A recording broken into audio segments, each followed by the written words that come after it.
manyan jaruman Kannywood sun fito karara sun nuna rashin jin daɗin su akan abin da yake faruwa a Oyo State wato Ibadan.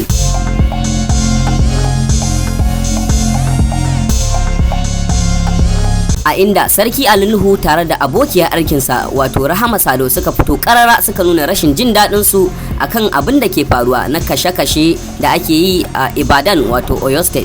Kashe rayukan mutane da barnata dukiyoyi a Ibadan abin takaici ne. Ya kamata hukumomin da abin ya shafa su yi abin da ya kamata.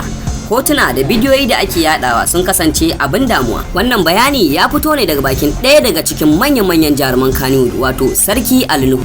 A gefe guda kuma ita ma Rahama Sadau ta fito ta yi kwatankwacin wannan bayani a inda take cewa abin da ke faruwa a jihar Oyo barna ne, ba a bukatan shi, sannan kuma ya kamata a magance shi nan da nan kafin ya janyo wata matsalar. A daina zubar da jini sannan mu taru mu sanya Najeriya ta zama ƙasa mafi kyau.